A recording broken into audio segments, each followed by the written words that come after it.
A paz do Senhor Jesus, estamos iniciando mais um Instantes Finais, a sua aula de profecia e de escatologia bíblica no seu lar. E eu quero mais uma vez agradecer por sua audiência, a você que acompanha a programação da Rede Brasil pela TV ou pela internet. Quero agradecer também pelas mensagens que temos recebido diariamente através do WhatsApp do programa, que é o 994661010. Fique à vontade, se você quiser enviar uma mensagem, uma crítica, uma opinião, uma sugestão, fique à vontade, a sua opinião é muito importante para nós. Que Deus te abençoe, que as bênçãos de Deus continuem sendo derramadas sobre a sua vida, sobre a sua família. Seja muito bem-vindo aos Instantes Finais. Se você está acompanhando diariamente o nosso programa, você sabe que nós estamos estudando sobre o ministério profético do Novo Testamento, né? De forma mais específica, estamos estudando algumas das muitas profecias que foram proferidas por Jesus, o Mestre por excelência. Nós já dissemos, né, em programas anteriores, que Deus falou nas páginas do Novo Testamento, principalmente através de Jesus, através dos apóstolos, né? Em algumas ocasiões também falou através dos seres angelicais. E Jesus, durante o seu ministério terreno, que durou aproximadamente 3 anos e meio, ele também exerceu esse ofício profético. Jesus, ele denunciou pecados, ele chamou os homens ao arrependimento, ele falou em nome de Deus, ele falou acerca de eventos futuros, ele também operou milagres, coisas extraordinárias. E já que estamos estudando sobre o ministério profético do Novo Testamento, nós selecionamos algumas profecias que foram proferidas por Jesus e estamos estudando aqui nos instantes finais. Em programas anteriores, nós já estudamos sobre as 3 cidades impenitentes, lembram disso? Estudamos também aquela promessa que Jesus fez, que nos levaria ao céu. Nós estudamos também a advertência de Cristo aos discípulos, que eles enfrentariam perseguições, né? As perseguições que sobreviriam aos discípulos e muitas outras profecias que nós estudamos aqui. Hoje nós estudaremos outra promessa que foi feita por Jesus, que é a promessa que ele enviaria o Consolador. Abre a tela, por gentileza. Sim, é claro que essa é uma imagem meramente ilustrativa, não é? Quero deixar bem claro isso, mas ilustra, não é? Como se deu muitas vezes os ensinos de Jesus, às vezes, né? Sentado lá no Monte das Oliveiras, às vezes às margens do Mar da Galileia, enfim. E dentre as muitas promessas que Jesus fez, uma delas é que enviaria outro Consolador. Traz a tela, por favor. O texto que vamos estudar hoje, que está baseado nos capítulos 14, 15 e 16 do Evangelho escrito por João, que nós já dissemos aqui, é uma espécie de um discurso de despedida, é uma espécie de despedida de Jesus. Jesus, prevendo o seu retorno ao céu, ele traz esse discurso, esse sermão, preparando o coração dos discípulos para a despedida e aproveita também a ocasião para fazer várias promessas. Nós já dissemos aqui em programas anteriores que Jesus prometeu que viria nos buscar para nos levar para si, ele prometeu que responderia às nossas orações, ele prometeu que iria nos dar a paz, ele prometeu que nós poderíamos fazer as mesmas obras que ele fez e faríamos ainda maiores, porque ele voltaria para o Pai. E uma das promessas mais importantes que Jesus nos fez foi que enviaria o Consolador. Nós já estudamos o capítulo 14, versículos 1 a 3, quando Jesus prometeu que viria nos buscar. É uma promessa futura. Cristo virá nos buscar para nos levar para si. Hoje nós estudaremos uma promessa que já faz parte da nossa vida no presente, que é a presença do Consolador, né? Ele vai enviar, como ele havia prometido, né, outro Consolador para dar continuidade aqui na terra ao seu ministério, desta feita através dos discípulos, através da igreja. Nós vamos falar hoje sobre esta promessa que Jesus enviaria outro Consolador. Passe a tela, por gentileza, vamos ler a introdução da nossa aula. Diz assim: Antes da sua morte e do seu retorno para o céu, Jesus prometeu aos discípulos que enviaria outro Consolador. E quem é outro Consolador? O Espírito Santo. Traz a tela, por favor.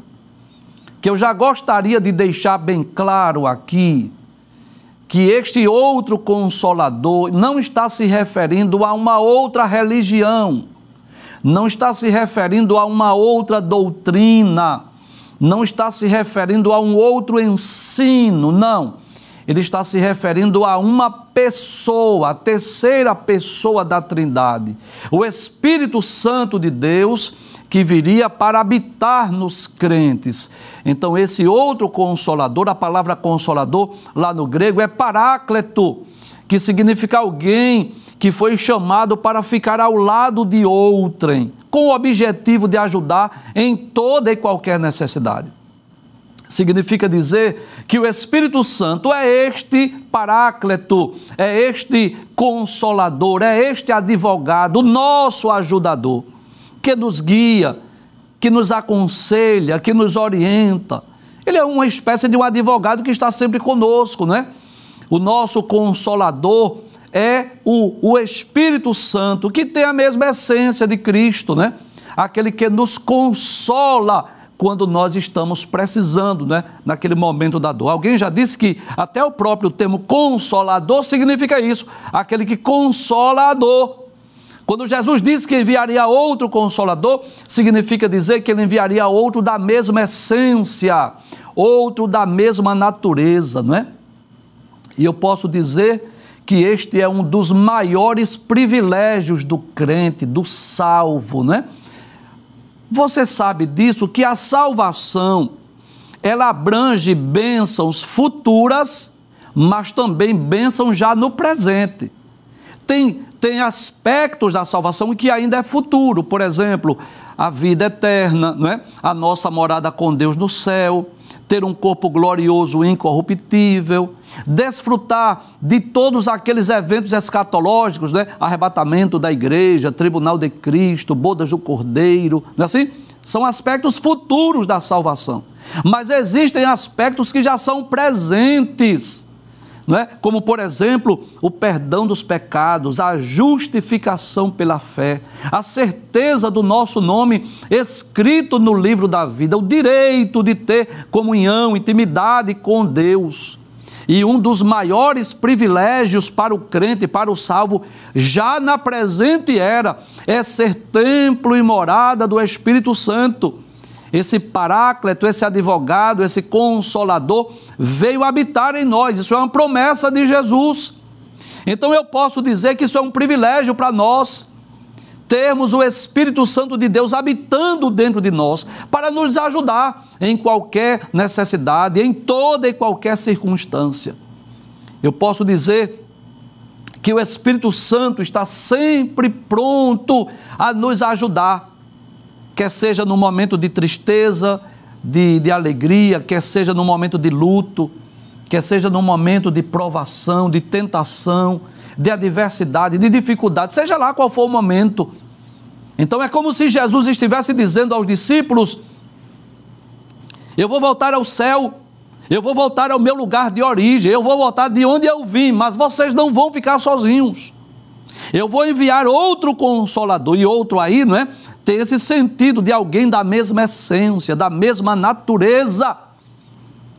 Nós vamos perceber no texto bíblico, que dos vários textos bíblicos que vamos ler, em capítulos diferentes, capítulos 14, 15 e 16 de João, que Jesus faz essa promessa que enviaria o Paráclito, o Consolador, o advogado, o Espírito Santo para habitar em nós, para estar conosco para sempre. Então quero deixar bem claro aqui, Jesus não estava falando de outra religião, de outra doutrina, não. Ele estava falando de outra pessoa, da mesma essência. É como se ele dissesse: eu vou voltar ao céu, ao lugar de origem, de onde eu vim, mas vocês não vão ficar órfãos, eu vou enviar o Consolador que vai habitar em vocês. Volta ao texto mais uma vez, vamos continuar na nossa introdução. Então nós veremos nesta aula a atuação do Espírito Santo de Deus na experiência humana. Como é que ele age na experiência humana? Convencendo o mundo do pecado, da justiça e do juízo.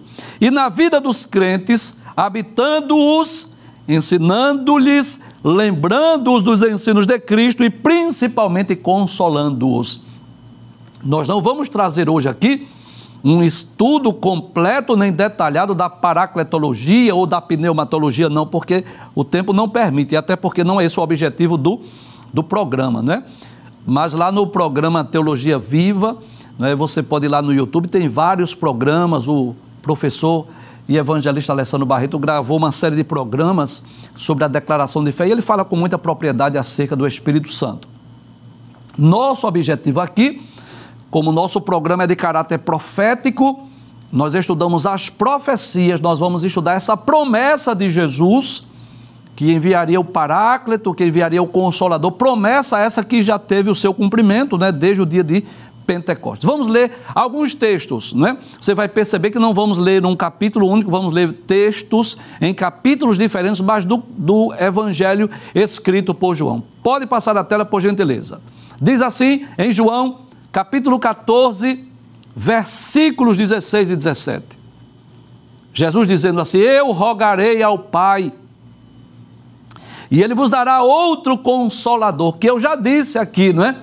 Consolador é uma espécie de um advogado, de um auxiliar, de um ajudador, que foi enviado para estar conosco, dentro de nós, habitando dentro de nós, para nos ajudar em qualquer necessidade.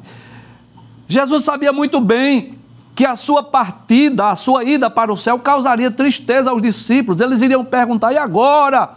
Quem é que vai nos ensinar? Quem é que vai confortar os nossos corações? Quem é que vai estar conosco? Aí Jesus deixa bem claro que eles não estariam só, porque Ele enviaria o Consolador para estar com eles. Volta o texto mais uma vez. Aí Ele diz: eu rogarei ao Pai e Ele vos dará outro Consolador. Olha que coisa maravilhosa! Para que fique convosco para sempre. Traz a tela, por favor. Deus, em sua eterna sabedoria, sabia disso, que nós não teríamos condições de servi-lo, de segui-lo, de agradá-lo por nossas próprias forças, por nossa própria vontade. E o Espírito Santo veio habitar em nós para sempre. Ele não veio passar um final de semana, Ele não veio passar alguns dias, não, para sempre. Então, enquanto nós estivermos aqui na terra, nós podemos, né, contar com a presença maravilhosa do Espírito Santo que estará dentro de nós e também por toda a eternidade. Foi uma promessa que Jesus fez, que Ele enviaria o Consolador e estaria conosco para sempre. Significa dizer, em todo momento, em toda ocasião, em toda e qualquer necessidade. Você sabe disso?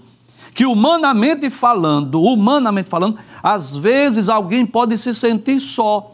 Pode ser que você esteja enfrentando aí, nesse momento, um momento de solidão, um período de solidão. Talvez você não tenha um parente aí perto de você, talvez você não tenha um amigo aí próximo. Existem ocasiões, momentos em nossa vida que nós enfrentamos momentos de solidão, mas no sentido espiritual, há um amigo, há um advogado, existe um ajudador que está habitando dentro de nós, porque essa foi uma promessa de Jesus. Ele iria enviar o Consolador para estar conosco para sempre. Volta a tela mais uma vez. Aí ele diz: o Espírito da verdade.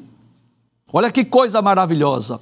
Porque Ele é chamado de Espírito da verdade? Porque Ele fala a verdade, testifica a verdade, ensina a verdade. Aí Jesus diz que o mundo não pode receber. Então isso é um privilégio. Traz a tela. Ser templo e morada do Espírito Santo é privilégio do crente, é privilégio do salvo. Não é para qualquer pessoa, não é para todo mundo. Jesus diz: o mundo não pode receber. Por quê? Porque para receber o Espírito Santo tem que passar pelo processo do novo nascimento, tem que nascer de novo, tem que passar por uma transformação espiritual. O Espírito Santo só pode habitar em alguém depois que ele for regenerado, depois que ele for santificado, justificado. Então é através da conversão, é através do arrependimento, da fé salvífica e salvadora, que o pecador torna-se uma nova criatura e torna-se também templo e morada do Espírito Santo. Volta ao texto mais uma vez. Aí Jesus diz: o mundo não pode receber, porque não o vê, nem o conhece. Essa é a realidade. O mundo nem pode ver o Espírito Santo e nem o conhece. Quando fala do Espírito Santo, alguém até ignora.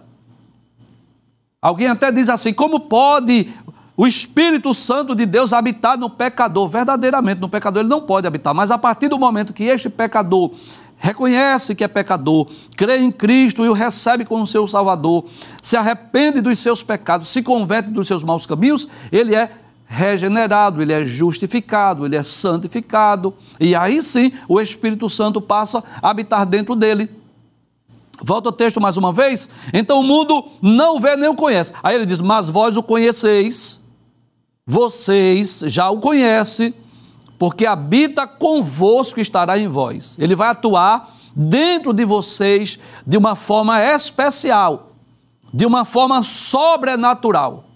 Ele habita convosco e estará em vós. Era uma promessa que Jesus estava fazendo aos discípulos. Passe a tela, por gentileza. Vamos estudar um pouco acerca desta atuação do Espírito Santo, ainda no capítulo 14 do Evangelho escrito por João, nos versículos 25 e 26. Aí Jesus diz: tenho-vos dito isso estando convosco, mas aquele Consolador, o Espírito Santo, olha aí, bem claro. Talvez você não esteja entendendo porque eu estou batendo tanto nessa tecla, porque eu estou dando tanta ênfase, porque há quem pense que o Espírito Santo, que o Consolador é outra religião. Não sei se você já ouviu falar disso, mas tem pessoas que pensam que é outra religião. Como se Moisés fosse a primeira revelação de Deus, Jesus fosse a segunda e depois a terceira religião, que seria o Consolador. Mas observe que Jesus deixa bem claro que o Consolador não é outra religião, é o Espírito Santo. Volta ao texto mais uma vez, é Jesus quem explica isso. Tenho-vos dito isso estando convosco, mas aquele Consolador, quem, Jesus? Quem é esse Consolador? O Espírito Santo. Olha ele dizendo aí, que o Pai enviará em meu nome, vos ensinará todas as coisas e vos fará lembrar de tudo quanto eu vos tenho dito. Duas coisas eu quero destacar aí. Quando Jesus diz que o Espírito ensina, isso, claro, não isenta a responsabilidade humana, claro que não. É por isso que nós vamos para o culto de doutrina, é por isso que nós vamos para a escola bíblica dominical, é por isso que nós vamos a um seminário teológico, é por isso que você está assistindo os instantes finais para aprender a Bíblia. Então é claro que quando Jesus diz que o Espírito Santo ensinará, ele não está dizendo assim, vocês não precisam ler, pesquisar, não é isso que Jesus está dizendo. Mas o Espírito Santo, ele é o verdadeiro intérprete das Escrituras. Sem a ação do Espírito Santo, nós não podemos compreender as Escrituras, porque ele que traz a iluminação, o esclarecimento. Quer uma prova disso? Alguém que começou a ler a Bíblia antes de se tornar cristão e depois continuou lendo a Bíblia depois que tornou-se cristão. Pode perguntar. Há uma grande diferença. É porque quando a pessoa não é cristã, não tem o Espírito Santo de Deus, ele pode até ler a Bíblia, mas ele não tem a compreensão. Agora, a partir do momento que nós cremos em Cristo e o recebemos como nosso Salvador, o Espírito Santo que habita em nós, ele vai nos iluminando, nos esclarecendo, nos ensinando as verdades da Bíblia, as verdades do Evangelho. Agora, claro que isso não isenta a responsabilidade humana. É claro que, além de termos o Espírito Santo como verdadeiro intérprete das Escrituras, nós precisamos fazer a nossa parte, não é? Nós precisamos ir, não é? Aos novos convertidos, faça o curso do discipulado, vá para a escola dominical, aprender a palavra de Deus, se possível esteja presente nos cultos de doutrina, de ensino da igreja, nos estudos bíblicos, se for possível, se você tiver a oportunidade, faça um seminário teológico, vai estudar na nossa escola teológica. Agora, acima de tudo, nós temos essa iluminação do Espírito. O que eu posso dizer, sem medo de errar, que não adiantaria nada ir à escola dominical, ao culto de doutrina, fazer um seminário teológico, sem a ação do Espírito. E eu vou provar isso hoje, eu vou provar para você que não adianta se não tiver o Espírito Santo. Existem pessoas que vivem enclausuradas em conventos, estudando as Escrituras, mas não têm a iluminação correta.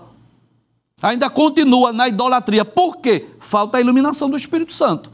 Por isso que ainda estão lá. Estão estudando a Bíblia, mas falta a iluminação do Espírito Santo. Estão mais presos às tradições da sua igreja e da sua religião do que às verdades da Bíblia. Mas Jesus disse que quando o Espírito Santo viesse, ele iria ensinar. Abre a tela mais uma vez. Ele vos ensinará todas as coisas. Ensinar todas as coisas, claro, todas as coisas de Deus, as verdades espirituais.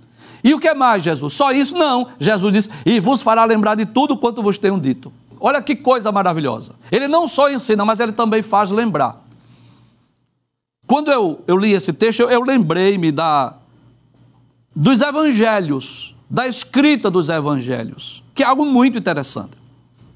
Tem pessoas que pensam que foi assim, que Jesus ia fazendo os milagres e Mateus, João já escrevendo, eita, Jesus acalmou a tempestade, hoje Jesus multiplicou pães e peixes. Não, não foi assim. Os evangelhos foram escritos décadas depois dos fatos terem ocorrido. O evangelho escrito por Marcos, né, que possivelmente recebeu a influência de Pedro, foi Pedro que ditou para Marcos, ele foi escrito por volta do ano 45. Mateus escreveu por volta do ano 60. Olha que coisa interessante.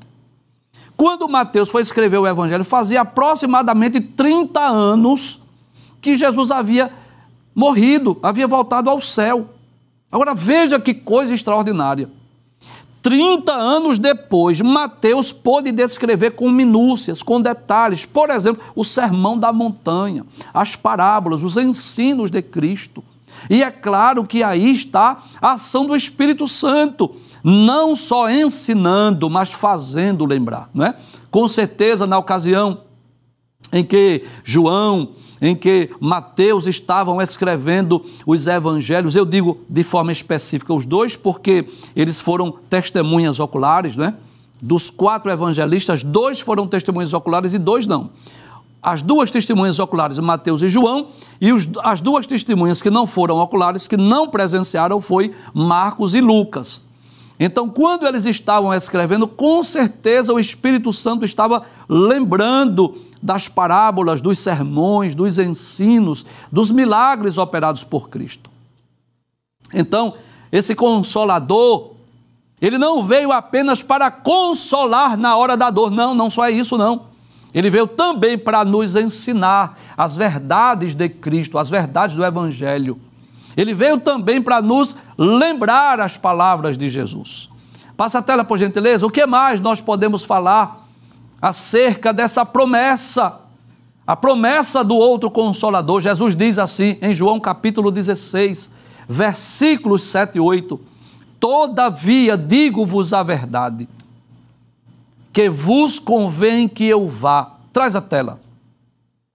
Quando Jesus diz que vos convém que eu vá, em outras palavras, Jesus estava dizendo, é necessário que eu vá à cruz, é necessário que eu vá ao céu, é necessário que eu retorne ao lugar de origem, eu tenho que ir ao céu, eu tenho que ir à cruz, tenho que voltar ao céu.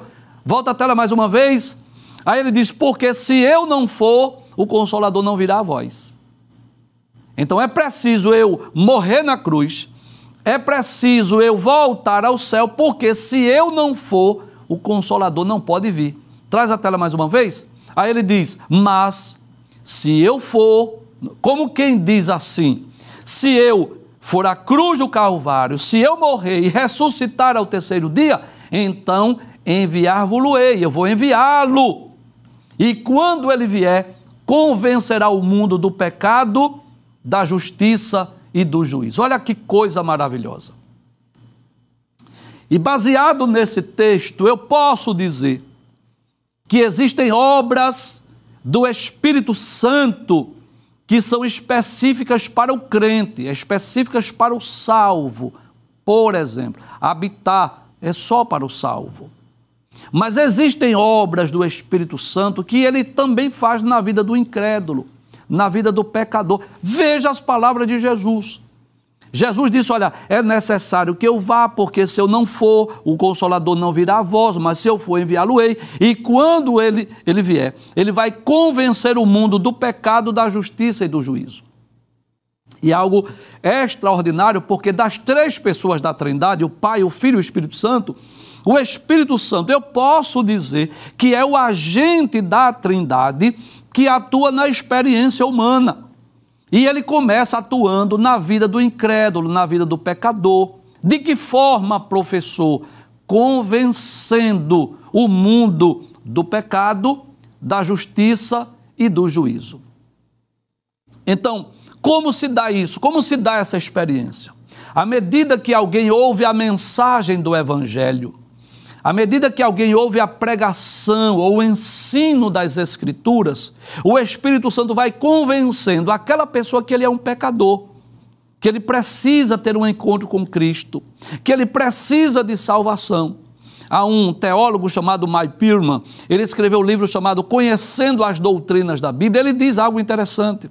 Ele diz que convencer as pessoas do pecado comum é fácil, todo mundo faz. Convencer o bêbado da sua embriaguez, convencer o ladrão do seu roubo, qualquer pessoa faz isso.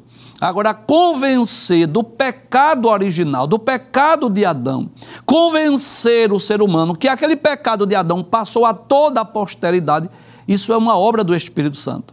É por isso que ele vem para convencer do pecado, da justiça e do juízo. Passa o texto para nós detalharmos mais acerca desse evento, ou dessa ação do Espírito. Aí Jesus diz, do pecado, porque não creem em mim. Se eu lhe fizer uma pergunta, qual é o maior pecado que o homem pode cometer? Bem, talvez alguém diga roubar, matar, adulterar, não sei o que é que passa na sua mente. Mas o pecado mais terrível do mundo chama-se o pecado da incredulidade. E por quê, professor? Porque é este pecado que vai levar as pessoas para o inferno. O pecado da incredulidade abre as portas para outras práticas pecaminosas. Porque quando a pessoa não crê no Evangelho, não crê em Cristo, não crê na Bíblia Sagrada, não crê nas Escrituras, o que eu vou dizer vai chocar muita gente, mas eu tenho que dizer isso. Pode ser um bom pai, um bom filho, um bom esposo, um bom trabalhador, um bom cidadão, pode ter todas as virtudes de um ser humano, mas se ele não reconhecer que é um pecador, se ele não reconhecer que precisa de um Salvador, se ele não se converter dos seus maus caminhos, se ele não se arrepender dos seus pecados, não será salvo, mesmo que seja uma pessoa maravilhosa. E para você ficar mais chocado ainda, eu vou dar outro exemplo. Agora pode ser um bandido, marginal, assassino, estuprador, ladrão, pessoa terrível. Mas se um dia este cidadão, essa pessoa, cair em si, reconhecer o seu erro, reconhecer que é um pecador, que Jesus pode salvá-lo, que Jesus pode perdoar os seus pecados, por incrível que pareça, essa pessoa será salva. Então, por isso que Jesus disse que enviaria o Consolador para convencer o mundo, primeiro, do pecado. E por quê? Porque não crê em mim. Você sabe o que significa isso? É como se, na presciência divina, o Deus que conhece o amanhã e o futuro dissesse assim, olha, ainda que eu envie meu filho para morrer na cruz do Calvário, e ainda que o meu filho dê a vida pela humanidade, mas se eu não enviar o Consolador, se eu não enviar o Espírito Santo para convencer o mundo, eles não vão crer em Cristo. E eu não tenho dúvida disso, que no dia do juízo final, Deus trará lembrança dos homens, as oportunidades que tiveram de assistir um programa, de ouvir uma mensagem, de ouvir uma pregação. E o Espírito Santo foi lá e disse assim, creia nesta palavra, creia nessa verdade, creia no Evangelho, receba Jesus como Salvador. Então o Espírito Santo começa agindo na vida do ser humano, convencendo-o do pecado. Que pecado? O pecado da incredulidade, porque não crê em mim. O Espírito Santo, olha, aí eu posso dizer que no ato da pregação, no ato da exposição de uma mensagem bíblica, existe a ação, primeiro, de um crente que está pregando ou ensinando as verdades do Evangelho, como o professor Givanildo nessa noite. Existe a ação da Bíblia Sagrada, a poderosa palavra de Deus, e existe ainda a ação do Espírito Santo. Então são três formas distintas de Deus falar com o pecador. Ele fala com o pecador através do crente, ele fala através da Bíblia e fala através do Espírito Santo. Então o Espírito Santo veio para convencer o mundo do pecado. E por quê? Porque não crê em mim, que é o pecado que vai levar os homens ao inferno. Você sabe qual é o pecado que vai levar os homens ao inferno? Claro, existem outros, né? Existem outros, claro. Existe o pecado da apostasia, existe o pecado da blasfêmia, claro. Mas o principal é o pecado da incredulidade, porque não crê em mim. E é por isso que o Espírito Santo veio, para convencer o mundo, para que você não tenha desculpa diante de Deus, para abrir a sua mente, para esclarecer o seu entendimento, para que você creia na mensagem do Evangelho. Abra a tela mais uma vez. Aí diz assim, do pecado porque não crê em mim. O que mais? Da justiça. Porque eu vou para o meu Pai e não me verei mais. Sabe o que Jesus está dizendo? O Espírito Santo vai convencer você, vai convencer o mundo que eu vim para satisfazer a justiça de Deus. Você sabe disso, né? Que Jesus veio à cruz do Calvário para satisfazer a justiça de Deus. Jesus não foi à cruz somente por conta da incredulidade dos judeus. Não, não foi só por isso, não. Não foi só porque Judas Iscariotes traiu ele. Não, não foi só por isso, não. Também foi, mas não só foi por isso, não. Não foi só porque Pôncio Pilatos se omitiu. Não, não só foi isso, não. Jesus veio para satisfazer a justiça de Deus. O texto áureo da Bíblia, o texto de ouro da Bíblia é João 3,16. Porque Deus amou o mundo de tal maneira que deu o seu Filho unigênito. Para quê? Para que todo aquele que nele crê não pereça, mas tenha a vida eterna. Em Romanos 5:8, Paulo diz, Deus prova o seu amor para conosco, em que Cristo morreu por nós, sendo nós ainda pecadores. Então Jesus veio ao mundo para dar a vida por nós. Ele disse isso em Marcos 10:45. O Filho do Homem não veio para ser servido, mas para servir e dar a sua vida em resgate de muitos. Quando Jesus instituiu a ceia, Jesus deu o pão aos discípulos, tomai e comei, esse é o meu corpo. Depois deu o vinho, disse assim, tomai e bebei, esse é o meu sangue que é derramado por vós. O corpo que é partido por vós e o sangue que é derramado por vós. Então Jesus estava falando da sua morte, do seu corpo que seria rasgado, do seu sangue que seria derramado por nós. Então, o Espírito Santo vem, né, com esse objetivo de convencer o mundo, primeiro, do pecado. Dizer assim, olha, você é um pecador. Mesmo você sendo um bom pai de família, mesmo que você nunca tenha matado, roubado ninguém, mesmo que você seja pessoa honesta, mas você é um pecador. Você já nasceu com o vírus do pecado. O que mais? Convencer o mundo da justiça de Deus. Jesus veio ao mundo para satisfazer a justiça de Deus. É como se houvesse um débito lá da humanidade e Jesus viesse pagar o preço. Quer ver um exemplo bem simples para você entender isso? Eu vou lhe dar. Por que foi que Deus estabeleceu a lei das ofertas, dos holocaustos, dos sacrifícios no Antigo Testamento? Por que foi que Abel ofereceu a Deus uma de suas ovelhas? Deus estava nos ensinando uma verdade. Que para haver perdão de pecados tem que haver derramamento de sangue. Foi por isso que João Batista apontou para Jesus e disse, eis o Cordeiro de Deus que tira o pecado do mundo. Então, na verdade, aqueles cordeiros, aquelas ovelhas que eram mortas, sacrificadas, na verdade, elas simbolizavam, representavam o sacrifício único e perfeito de Cristo.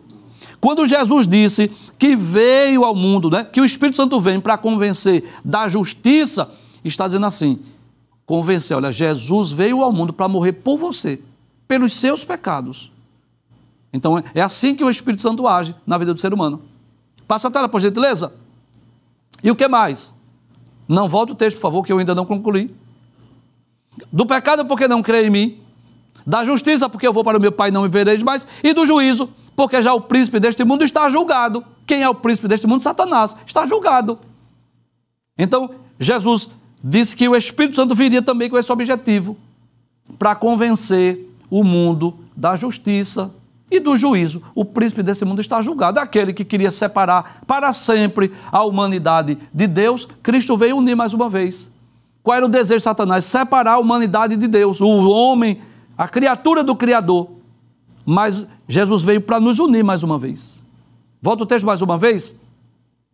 O Espírito Santo convence do pecado, convence da justiça e do juízo, porque já o príncipe deste mundo já está julgado. Por incrível que pareça, Satanás não vai nem participar do juízo final. Vai ser lançado direto no lago de fogo no final do reino milenial, porque ele já está julgado. E, infelizmente, essa é a verdade. É uma palavra dura, mas eu tenho o que dizer. Também serão lançados lá os ímpios, os incrédulos, os pecadores, aqueles que não creem em Cristo, serão lançados lá no lago de fogo também. Terão a mesma condenação. Se não crer em Cristo, se não o receber como Salvador, se não andar pela sua palavra, infelizmente, é o destino de todos os incrédulos, de todos os pecadores. Como diz o Salmo 9:17. Os ímpios serão lançados no inferno e todas as gentes que se esquecem de Deus. Vamos concluir. Passa o texto mais uma vez. Aí Jesus diz assim, olha, eu ainda tenho muito que vos dizer, mas vós não podeis suportar agora. É como se Jesus dissesse assim, vocês não estão prontos. O que eu tenho para dizer a vocês, vocês ainda não estão prontos para ouvi-los. Abre a tela mais uma vez. Aí ele diz, mas quando vier aquele Espírito da verdade, né? Que eu já disse que o Espírito Santo recebe esse título porque fala a verdade, ensina a verdade, guia na verdade. Aí Jesus diz, ele vos guiará em toda a verdade. Ele vai guiar vocês, dirigir, direcionar vocês, porque não falará de si mesmo. Não, o Espírito Santo não vem para falar de si mesmo, mas dirá tudo o que tiver ouvido e vos anunciará o que há de vir. Glória a Deus. Isto cumpriu-se através das epístolas, através da escrita dos evangelhos, o Espírito Santo iluminando, inspirando os escritores bíblicos, os apóstolos de nosso Senhor Jesus, para falar as verdades do evangelho, para escrever as palavras que foram ditas por Jesus durante o seu ministério. Aquelas palavras, aqueles ensinos, aquelas parábolas de Jesus não ficaram no esquecimento, porque o Espírito Santo inspirou os escritores para registrá-las, né? E hoje nós não tivemos o privilégio que os apóstolos tiveram de viver com Jesus, andar com Ele, mas ao menos nós podemos ler nas Escrituras acerca dos seus ensinos, acerca das suas verdades, acerca dos milagres que Ele operou, graças à ação do Espírito Santo. Aí eu posso dizer que o Espírito Santo agiu na vida dos apóstolos, iluminando-lhes, né? Esclarecendo-lhes as verdades do Evangelho, inspirando a escrever a Bíblia. E hoje, quando nós lemos a Bíblia Sagrada, o Espírito Santo age em nós, nos iluminando, nos esclarecendo as verdades de Jesus. Passe a tela, por gentileza, para nós concluirmos. Aí Jesus diz assim, Ele me glorificará. Ele quem? O Espírito Santo, porque há de receber do que é meu e vou-lo há de anunciar. Ele vai receber as minhas palavras, os meus ensinos e vai anunciar a vocês, vai ensinar a vocês. Aí Jesus diz, tudo quanto o Pai tem é meu. Por isso vos disse que há de receber do que é meu e vou-lo há de anunciar.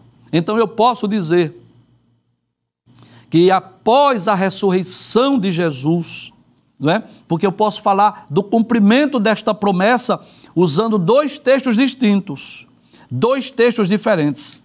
Eu quero citar primeiro João, capítulo de número 20, após a ressurreição de Jesus, quando Jesus soprou sobre os discípulos o Espírito Santo.